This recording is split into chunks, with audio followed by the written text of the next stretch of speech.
Hello everyone, this is part 2 for our particles lesson. The previous video for particles I did how to use the hair part of particles to place objects, and then we used the emission particles to make like rain or snow, anything like falling down, precipitation. Today I'm going to do more like how to build atmosphere or like special effects with particles rather than having to actually do the like volumetric generations and stuff, because that's going to use more of your computer's brain power. So this will hopefully be a doable way for those of us using laptops, especially if we keep our particles as low poly as possible. So I'll show a really quick way to do like dust in the air, any like chunks in the air. If you have like lightning bugs floating around, or even snow, you could do with this instead of the emission. And then I'll show how to do low poly for smoke or steam. And then I'll also show how to pop fog into the scene. This isn't going to be using particles, but since it's like similar realm and because it's really quick, we'll also do that. So let us begin. First thing I want to do is pop in a mesh. So depending on what you want to fill up with like dust particles, that's what your shape's going to be. I want to fill this whole corner room with some dusties, so I'm going to just make a cube and make sure I encapsulate that whole space with this cube. So if you just have like a jar of like gross like particly like chunky liquid, you could just put like a little cylinder inside of your jar mesh. Or if you have like a jar full of lightning bugs or anything. But if you're going to put it in your whole room, you just want to make sure you put this cube around that whole room. First thing we want to do, you can see now that we have this here, we can't see inside of our room. So let's put on the particle effect. Actually, let me name this first. Dusties. So go to your particle properties. If you don't see anything, what? Mine was like scrolled down even though there's nothing to scroll through. Particle properties, hit the plus sign, dust. And I want to be able to see inside of it, so I'm going to change it, the visibility of the actual emitter. So we're going to have to choose, there's like two check boxes that have like emitter, show display emitter, and one should be under, so I have like so many things open. Oh, this is because I didn't change it to hair yet. So this is going to be using hair. So switch it to hair. Then under render should be a show emitter. You can uncheck. And then viewport display you'll also find. So find render and viewport and unchecked show emitter in both. And you can see our cube went away, but we can still see all the hairs.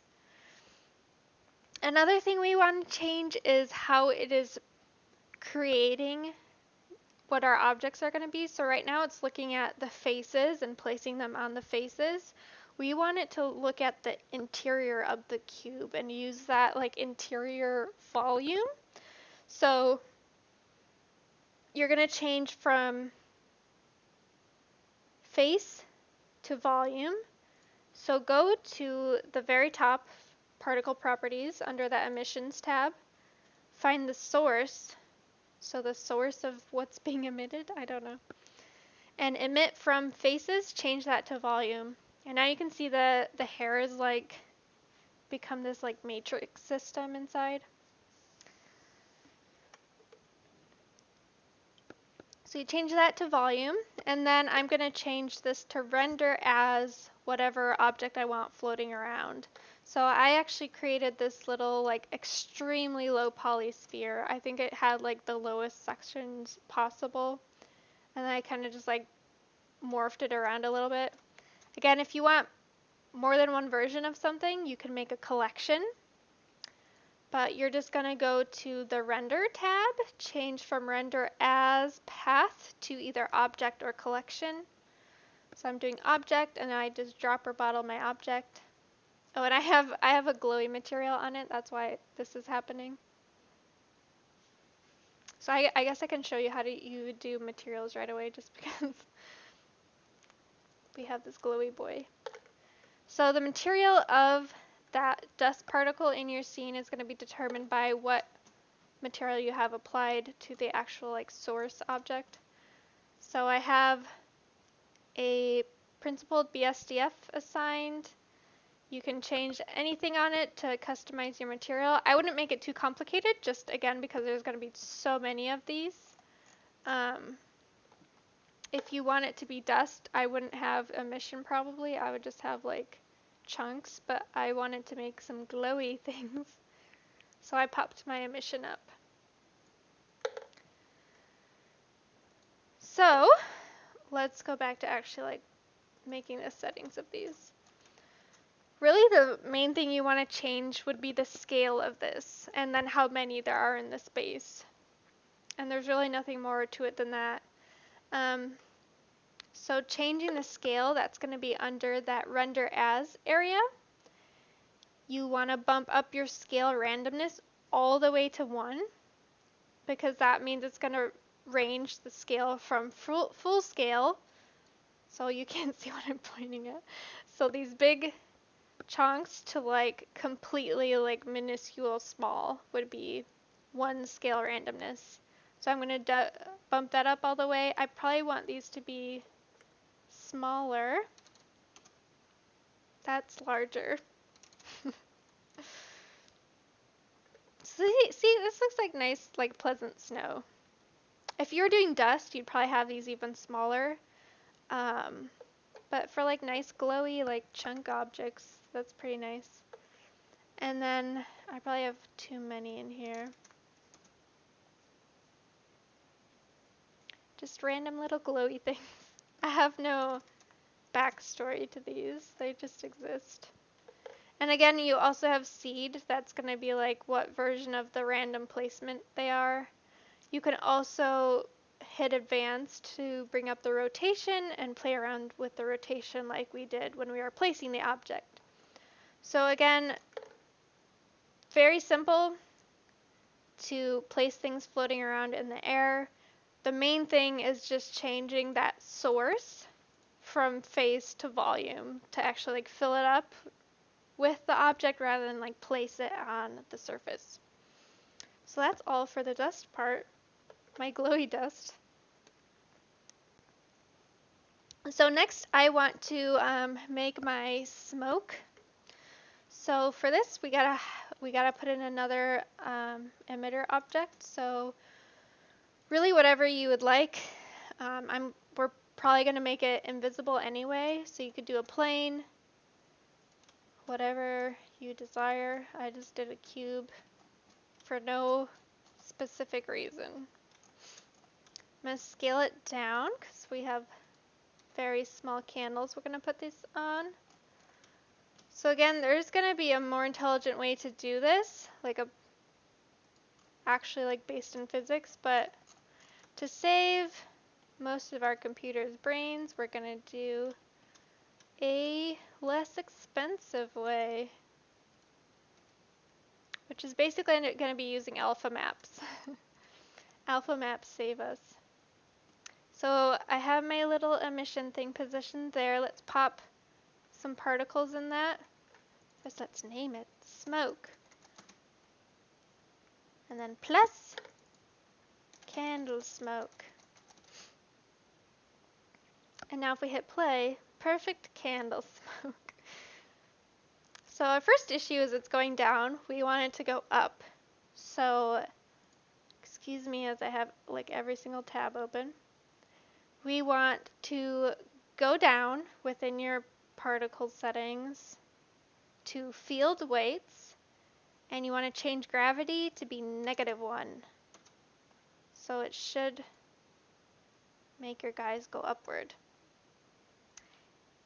Also, depending on your scale of your scene, since I had to make this really small, you can see that there's like this large like spreading of the particles happening. If this was at a smaller scale or the OG scale, it would look more natural. So what I want to do is change how they're being emitted, just because the way it's automatically doing it isn't working with our scale too well. So let us go. This is play the game of remember remember where everything's hidden. Okay. So we want to go up to emission, that source tab again. And we're going to change the distribution. I always accidentally play my timeline in reverse. We're going to change this from jittered to grid. So if I do grid, you can see it's coming out as a straight line. So if yours is like doing that weird spreading thing, this is just a really easy way to fix that. So we have distribution set to grid. Let's change this to be my actual smoke. So for my smoke, I'm just going to use this plane that I put this alpha map on. So I just googled smoke alpha map. If I was like actually doing this for my scene, I'd probably take this image into Photoshop or Photopea and increase the contrast just so the white's a little bit more opaque, because you'll barely be able to see my smoke in my scene. Sorry. So I put the alpha map on my plane. Again, you'll only be able to see it, well, I guess not see it in my case. You can kind of see it very vaguely.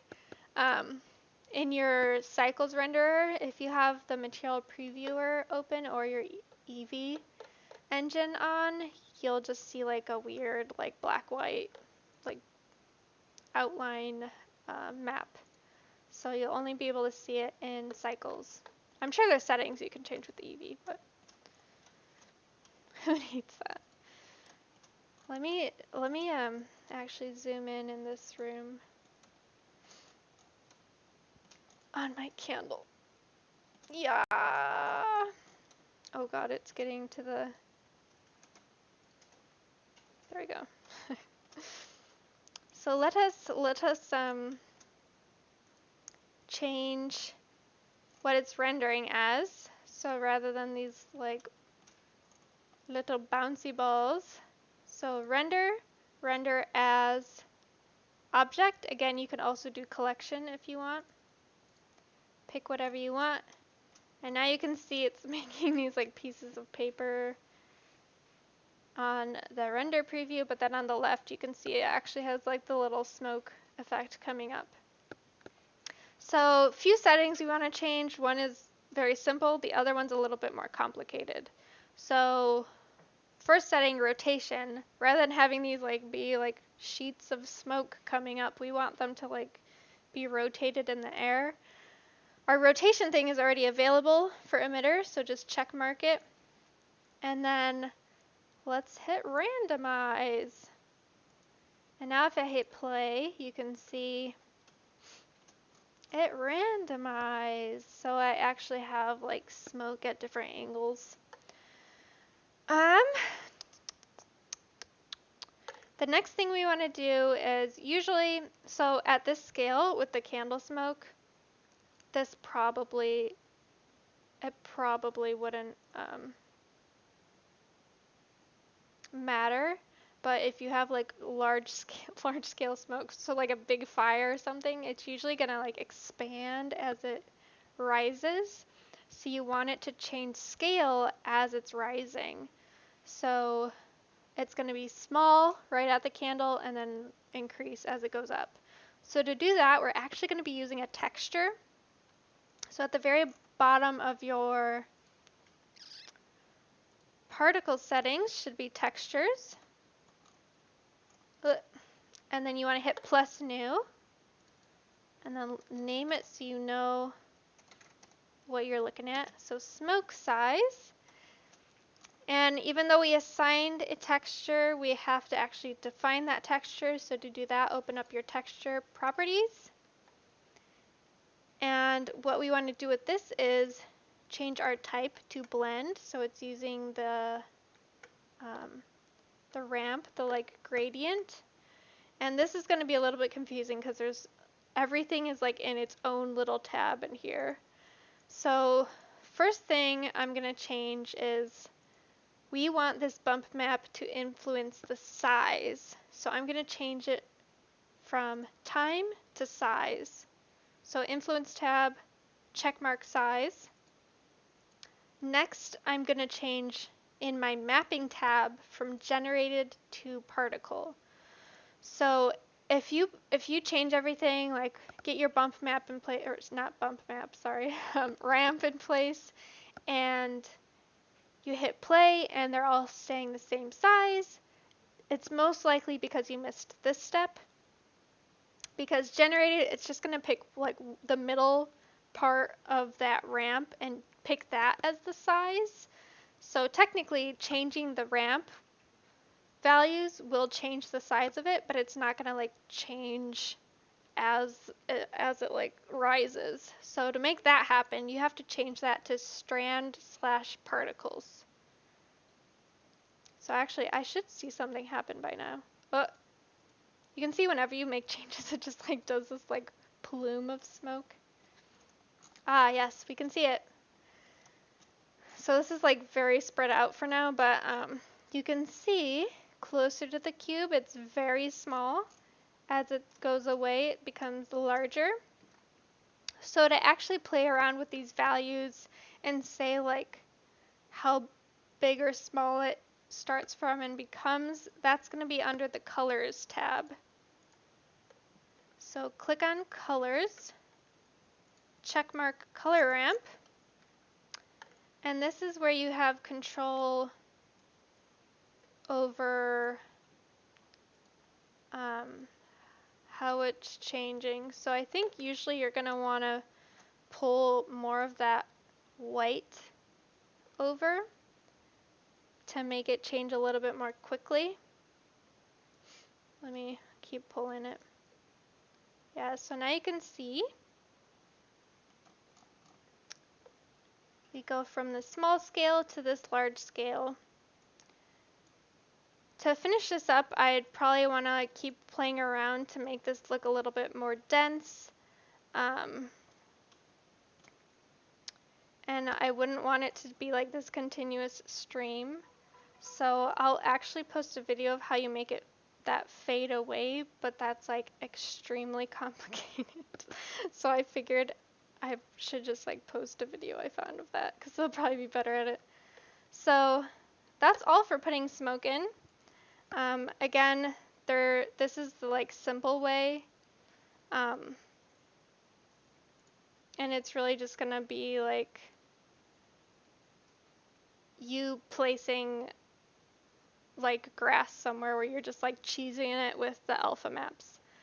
So that's all with the particles for today. I do really quick want to show, you can actually kind of see the smoke. I didn't think you'd be able to see it. So I'd want to make this like a thicker stream really to make this look believable instead of these like little plumes happening. But we'll leave that for now. So let us put in fog. And actually I'm going to pop in another light. So fog is really easy to put in. It is a little bit finicky in terms of getting the controls down. So it's going to take a lot of playing with your lighting in tandem with the actual controls of the fog. So I'm just going to pop this other point light in just for more light. And to put fog in, you're going to go, there are multiple ways to do this. This is the easiest one. You're going to go to World Properties, which is the red globe. This is my symbol. And then go to the Volume tab. Change the volume to a principled volume. And then your scene will turn dark because it's fully dense. But if we make it like a fraction, nothing will happen. I don't know if my computer is okay. Oh, it's still too dense. Okay. So we want this like probably 0.01 maybe. So I have this pulled out so you can really see what's happening and how finicky it is. I guess I could do a zoomed version over here. So it's creating, what am I looking at? Oh, that's the wall. It puts in particles in the air to kind of break it up. So rather than light just like being spread throughout the whole air, like not being impeded by anything, this kind of adds some air pollution into it. So it's hitting these particles first before our light can get elsewhere. So the main thing you want to play with is the actual density value. And you can see like further away, it's a little bit like, I keep wanting to say muskier, but that's not, I guess flat foggier.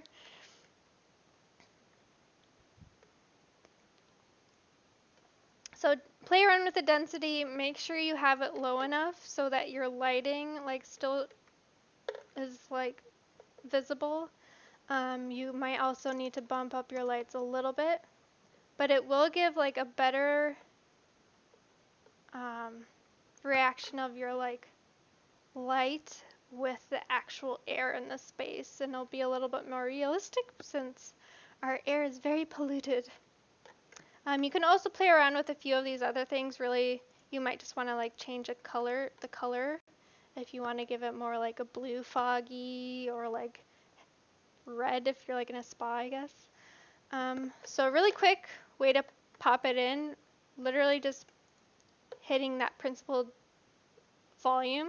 I almost said BSDF. The principled volume in the world settings. If you want to remove it, so if it's not working out for you, you can remove it, and that's just going to be clicking on where you added the volume and hit remove, and it'll go away. So that's all for today. I will probably post a few videos that have like advanced ways to work with that, but I just wanted to show the simplest way possible. So those of you that might want to put stuff in can have a simple version way to implement them. But those of you that really want to push the effects and the atmosphere building, I'll try to post other links to help guide you to do that. So I'll see you guys next time.